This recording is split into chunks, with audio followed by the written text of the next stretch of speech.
आला श्रावण श्रावण, दारी हिरवाईचं तोरण. व्रतवैकल्याचा हा श्रावण गोकुळच्या श्रीखंड आणि बासुंदीने आणखी मधुर करूया.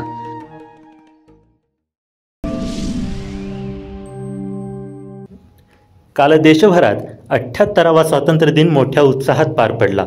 याच पार्श्वभूमीवर शिरोळ येथील तहसील कार्यालय, पंचायत समिती, शिरोळ पोलीस ठाणे, नगर परिषद, जनता हायस्कूल, पद्मा राज्य विद्यालय तसेच विविध संस्थांनी 78वा भारतीय स्वातंत्र्य दिन मोठ्या उत्साहात साजरा केला.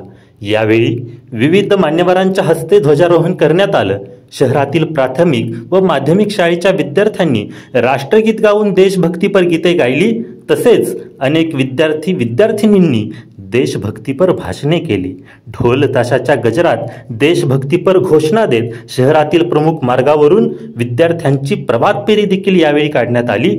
ध्वजारोहणासाठी शहरातील विद्यार्थी-विद्यार्थिनींसह शहरातील मान्यवर, मुख्याध्यापक, शिक्षक, शिक्षिका, शिक्षकेतर कर्मचारी, शासकीय कर्मचारी व माजी सैनिक संघटना, ग्रामस्थ शिवाजी चौक येथे मोठ्या संख्येने सहभागी झाले. लाईव्ह मराठीसाठी शिरोळहून सुभाष गुरव.